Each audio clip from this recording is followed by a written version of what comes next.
اور ہماری اپنی کوئی مجبوری بھی نہیں ہوتی. سم ٹائمز ہم نے دیکھا کہ جب ہم مجبوری کی حالت میں ہوتے ہیں اور کوئی ہمیں قرض دیتا ہے دوبارہ ہمیں تنگ بھی نہیں کرتا, اور جب ہمارے پاس پیسے ہوتے ہیں ہم اس کو واپس کر دیتے ہیں, اتنے ہی پیسے واپس کرتے ہیں جتنے ہم نے لیے ہوتے ہیں. ہمیں نہ تو تنگ کیا جاتا ہے نہ تو ہماری تذلیل کی جاتی ہے. یہ کنسیپٹ اسلام کا کنسیپٹ ہے. اسلام کوڈ آف کنڈکٹ ہے جو ہمیں زندگی گزارنے کا طریقہ کار سکھاتا ہے. قرض ہنسنا کتنی اہمیت کا حامل ہے, اور قرض ہنسنا صرف ایسی چیز نہیں ہے جو ایک معاشرے کو بہتر بناتی ہے بلکہ وہ ملکوں کی ترقی کا باعث بھی بنتی ہے. یہ پراپر ایک بینکنگ سسٹم بھی ہو سب سے سکتا ہے. بہترین معاشرے کی تشکیل, چونکہ معاشرہ جس کی اکائی ایک انسان ہے اور انسان اس کی اکائی ہوتے ہوئے پورا معاشرہ تشکیل لیتا ہے. ہم بعض اوقات یہ کہہ دیتے ہیں جی کہ سسٹم, اور سسٹم کو بلیم تو کر دیں گے لیکن ہم یہ بھول جاتے ہیں کہ ہم اسی سسٹم کا حصہ ہیں, ہماری وجہ سے ہی یہ سسٹم موجود ہے اور ہم جو کریں گے وہی سسٹم بنے گا. تو جب ہم سسٹم بنانے کی بات کرتے ہیں یا پھر سسٹم کو ٹھیک کرنے کی بات کرتے ہیں تو ہم اپنا کردار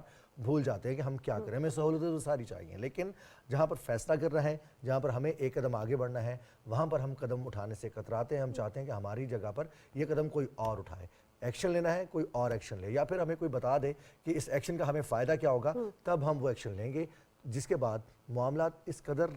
خرابی کی طرف چلے جاتے ہیں کہ ہم سوائے الزامات کے بلیم کے اور کچھ نہیں کرتے, اور بلیم کس کو کرتے ہیں, وہی سسٹم جو ہم نے خود بلڈ کیا ہوتا ہے. بالکل جناب, اور اس سسٹم کے حوالے سے بات کرنے کے لیے, قرض ہنسنا کے حوالے سے, اس کی اہمیت کے حوالے سے بات کرنے کے لیے آج ہمارے ساتھ پروگرام میں ڈاکٹر حافظ معظم شاہ موجود ہیں جو کہ مذہبی اسکالر ہیں. ان سے جانیں گے قرض ہنسنا کتنا امپورٹنٹ ہے, ملک و قوم کی ترقی سے کس طرح ہو سکتی ہے, معاشرہ کس طرح بہتری کی جانب راغب ہو سکتا ہے. السلام علیکم ڈاکٹر صاحب. وعلیکم السلام ورحمۃ اللہ. پہلے تو آپ سے یہ درخواست کروں گی کہ قرض ہنسنا بیسیکلی ہوتا کیا ہے, جو ہماری سمجھ بوجھ تھی اس حوالے سے ہم نے تو بات کی, لیکن اس کو ذرا تھوڑی سی آپ ڈیٹیل میں بتا دیں کہ یہ ہوتا کیا ہے بیسیکلی.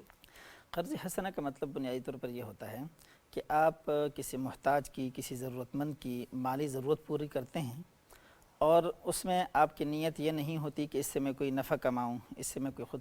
فائدہ حاصل کروں, بلکہ آپ وہ مال یا وہ رقم اس کو دیتے ہیں تاکہ وہ اپنی ضرورت کو پوری کر لیں,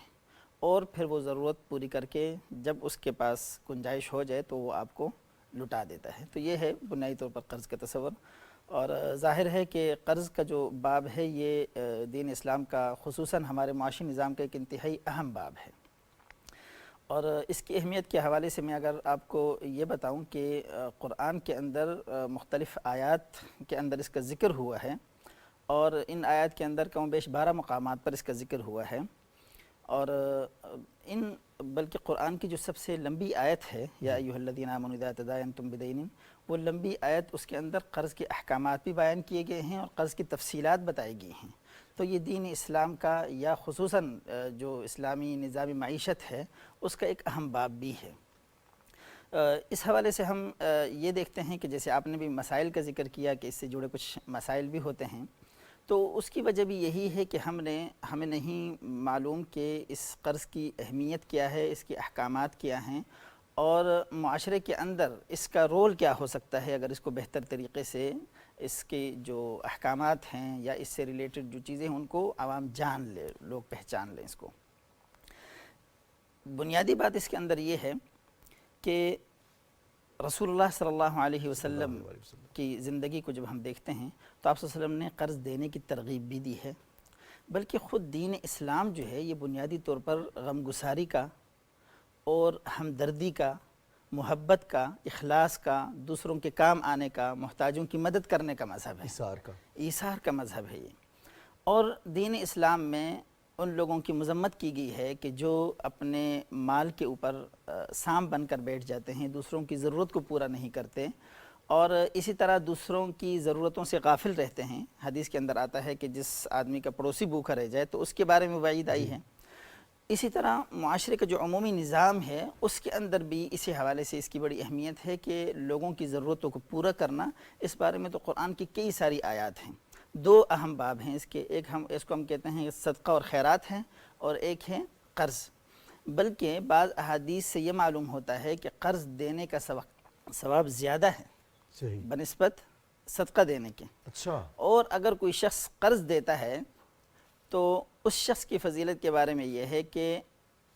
اس کو روزانہ اتنے پیسے کہ صدقہ کرنے کا ثواب ملتا ہے۔ مثلا میں نے اگر کسی کو 1 لاکھ روپے قرض دیا ہے تو مجھے جب تک میں نے اس سے واپس نہیں لیا روزانہ مجھے 1 لاکھ سبحان اللہ۔ روپے ڈاکٹر صاحب، صدقہ کرنے صدقے کی۔ کے بارے میں تو کہا جاتا ہے کہ صدقہ ہم کرتے ہیں تو وہ اللہ نے کہا کہ یہ تجارت ہے، جی بالکل، تو صدقے سے بھی بڑا اس کا اجر۔ بالکل یہی ہے، کیونکہ صدقہ تو انسان کبھی کبھی اس نیت سے دے دیتا ہے کہ میں نے دے دیا اور واپسی کی کوئی امید نہیں ہوتی ہے۔ اس میں تو کبھی کبھی آپ کو مشکل پیش آتی ہے کہ آپ کسی کو قرضہ دے دیتے ہیں اس امید کے ساتھ کہ مجھے واپس ملے گا، پھر آپ اس پر صبر کرتے ہیں، تو اس وجہ سے علماء نے لکھا ہے کہ اس پر زیادہ ثواب ہے قرض دینے کا۔ صحیح۔ اور دوسری بات اس کے اندر یہ ہے کہ صدقہ تو آپ کسی کی عارضی ضرورت پوری کر سکتے ہیں، جبکہ جو قرض کا نظام ہے اس پر معیشت کے اندر اس کا ایک بڑا امپورٹنٹ رول پلے کیا جا سکتا ہے، جس کی وجہ سے اوورآل جو کمیونٹی کا جو سسٹم ہے، جو ہمارا جو اکنامک سسٹم ہے، اس کے اندر اس کا بڑا اہم رول ہو سکتا ہے۔ اس وجہ سے یہ اہم چیز ہے۔ صحیح۔ ایک اور چیز آپ سے جاننا چاہوں گی، بہت بیسک سی ہے، روٹین میں ہماری زندگی کا حصہ ہے لیکن ہمیں پتہ نہیں ہوتا اور بہت سے مشکلات کا بھی ہم شکار ہوتے ہیں۔ قرض دینا اور لینا، اس کے کیا پروٹوکولز ہونے چاہیے؟ کرنا کیا چاہیے جب مجھے کسی سے پیسے چاہیے یا میں کسی کو پیسے دے رہی ہوں؟ جی بالکل، دیکھیں جی، رسول اللہ صلی اللہ علیہ وسلم کا ارشاد ہے کہ اللہ فی عون العبد ما کان العبد فی عون اخی، کہ اللہ تعالیٰ اس شخص کی مسلسل مدد فرماتے ہیں جو شخص کسی دوسرے انسان کی مدد کرتا ہے۔ تو اس حوالے سے اگر ہم دیکھیں تو قرض کا بنیادی پروٹوکول تو یہ ہے کہ جب کوئی محتاج ہو، کوئی ضرورت مند ہو، وہ آپ سے قرض مانگے تو قرض ضرور دینا چاہیے۔ وآت المال على حبه ذوي القربى واليتامى والمساکین، اور اس کے اندر بھی اہمیت، جیسے کہ صدقے کے اندر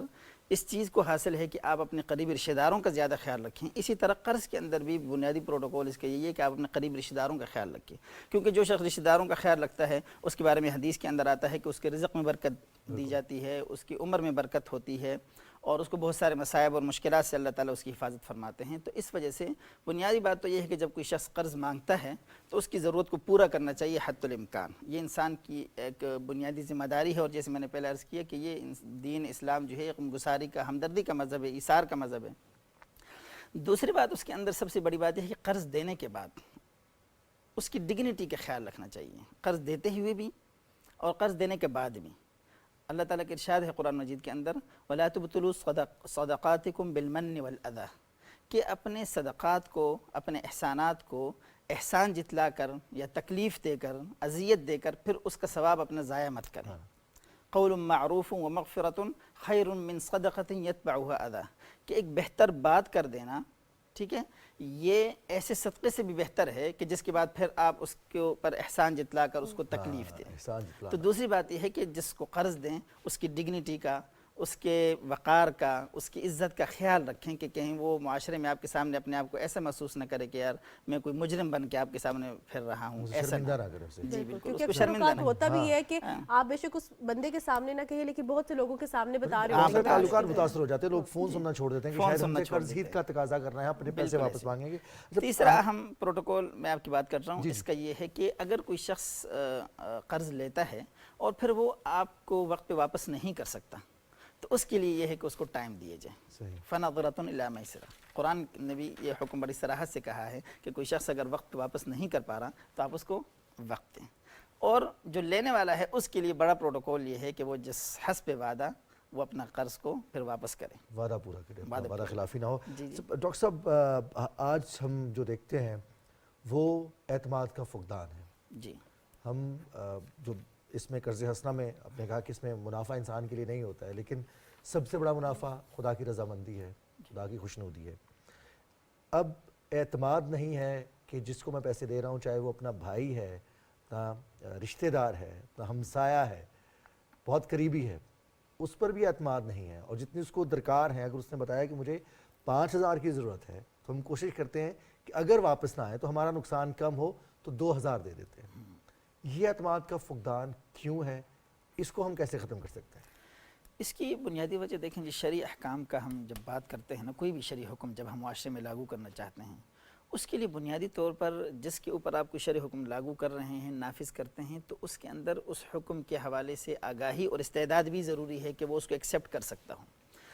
بنیادی بات یہ ہے کہ قرض کی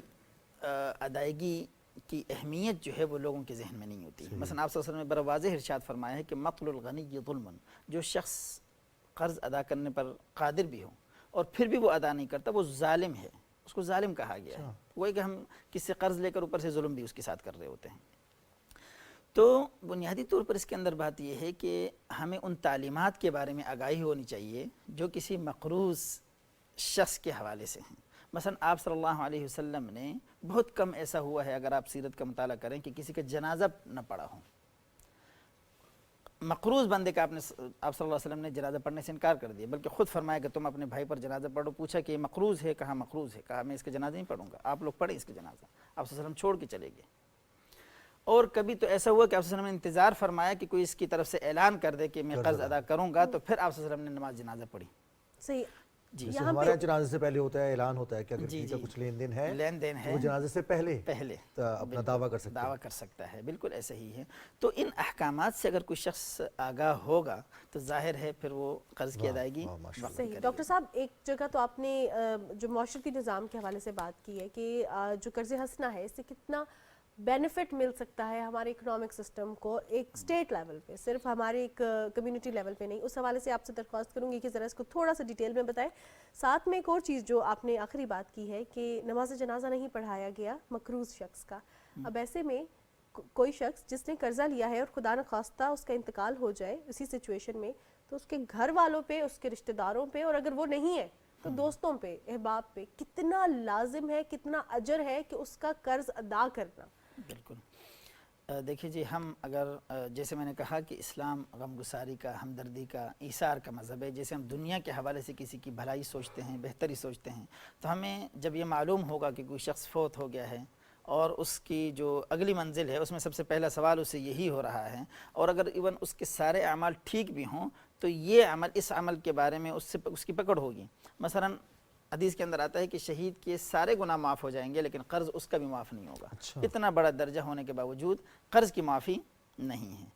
تو ہمیں جب یہ احساس ہوگا کہ میرا ایک بھائی ہے اس دنیا سے چلا گیا ہے، چاہے میں اس کے بھائی کی حیثیت سے سوچوں، چاہے میں اس کے وارث کی حیثیت سے سوچوں، بلکہ وراثت کا تو بنیادی اصول ہی یہ ہے کہ سب سے پہلے وراثت میں قرض کی ادائیگی کی جائے گی. یعنی کفن دفن کے بعد، کفن دفن بنیادی چیز ہے، اس کے بعد سب سے پہلے قرض کی ادائیگی کی جائے گی، پھر اس کے بعد وراثت تقسیم کی جائے گی. اور اگر فرض کہ اس نے وراثت میں نہیں چھوڑا کوئی اتنا مال کہ اس کی طرف سے قرض ادا کیا جائے، تو اس کے رشتہ داروں کے لیے اور اس کے دوستوں کے لیے یہ بہت بڑے اجر و ثواب کا باعث ہے کہ وہ اس شخص کی گردن کو کسی عذاب سے اس کو آخرت کی دنیا کے اندر اس کو چھٹکارا دے. تو یہ بہت بڑے اجر کی بات ہے. جیسے دنیا کے اندر اس کی ہمگساری ہے، غمگساری ہے، اس کے ساتھ ہمدردی ہے، اسی طرح آخرت کے اندر بھی ہے. بالکل صحیح. اور دوسرا سوال سسٹم جی اکنامک سسٹم کے حوالے سے بنیادی طور پر یہ ہے کہ آج کل اعتماد کے فقدان کی بات ہے. اعتماد کا فقدان جو ہے وہ دو طریقے سے اس کو ڈیولپ کیا جا سکتا ہے. ایک تو یہ ہے کہ جیسے میں نے عرض کیا کہ اس شخص کو آگاہی ہونی چاہیے دین اسلام کی تعلیمات کے حوالے سے کہ جو شخص قرض ادا نہیں کرتا اس کے حوالے سے کتنی سخت سزا ہے یا اس کے حوالے سے کتنا گناہ کا کام ہے یہ. دوسری بات یہ ہے کہ انتظامی طور پر بھی ایسا سسٹم بنایا جا سکتا ہے کہ اگر آج بھی لوگوں کو یہ اعتماد ہو کہ میں پیسہ اگر کہیں خرچ کر رہا ہوں اور یہ صحیح طریقے سے استعمال ہوگا، تو آپ دیکھیں گے کہ معاشرے کے اندر، ہمارے معاشرے میں آج بھی یہ ایک انتہائی ایک اچھی بات ہے، ایک بہت ہی پازیٹیو بات ہے کہ بہت اچھا رسپانس آتا ہے ہمیں. ایون اگر حکومتی سطح پہ نہ بھی ہو تو ہم ایسے اداروں کو جانتے ہیں، ایسے ادارے ہیں کہ جنہوں نے لوکل سطح پر اپنی یعنی مدد آپ کے تحت انتظامی سسٹم موجود ہے ہمارے پاس. بالکل اپنی مدد آپ کے تحت انہوں نے ایسا سسٹم قائم کیا ہوا ہے. اور خصوصاً مساجد کا اس حوالے سے بڑا اہم رول ہو سکتا ہے، جو کہ ایک کمیونٹی سینٹر کی حیثیت سے وہ اپنا رول پلے کر سکتے ہیں، اور اس حوالے سے ایک اہم یعنی نظام قائم کیا جا سکتا ہے. بہت شکریہ ڈاکٹر صاحب، آپ تشریف لائے اور ایک انتہائی اہم موضوع پر جو کہ نہ صرف ہماری معاشرت سے جڑا ہوا ہے، ہمارے سماج سے، ہماری ریاست سے اور ہمارے آخرت سے جڑا ہوا ہے. اس چیز کو ہم بہت ذرا ہلکا لیتے ہیں، اگنور بھی کر دیتے ہیں. بہت سارے معاملات میں ہم لوگوں کو پریشان بھی کرتے ہیں، خود بھی پریشان ہوتے ہیں. لین دین کے معاملات اس قدر پیچیدہ ہو سکتے ہیں کہ اس کے اثرات کہاں تک جائیں گے. تو اس چیز سے بچنے کے لیے ہمیں اس چیز کا علم ہونا بہت ضروری ہے، اور یہی ہماری کوشش تھی کہ صبح پاکستان میں ہم اس موضوع پر ضرور بات کریں تاکہ ہمارے ناظرین کے اور ہمارے علم میں بھی اضافہ ہو سکے. جہاں پہ ہم نے اس کے اجر کے حوالے سے بات کی، وہاں پہ اس کے پروٹوکولز کے حوالے سے بھی بات کی ہے، تاکہ جب آپ کسی کو قرض دیں یا کسی سے قرض لیں تو کیا پروٹوکولز ہونے چاہیے. ایک دوسرے کی عزت و تکریم کا خیال رکھنا، ایک سیلف اسٹیم کا، سیلف رسپیکٹ کا خیال رکھنا بہت زیادہ ضروری ہے. ساتھ میں لکھ لینا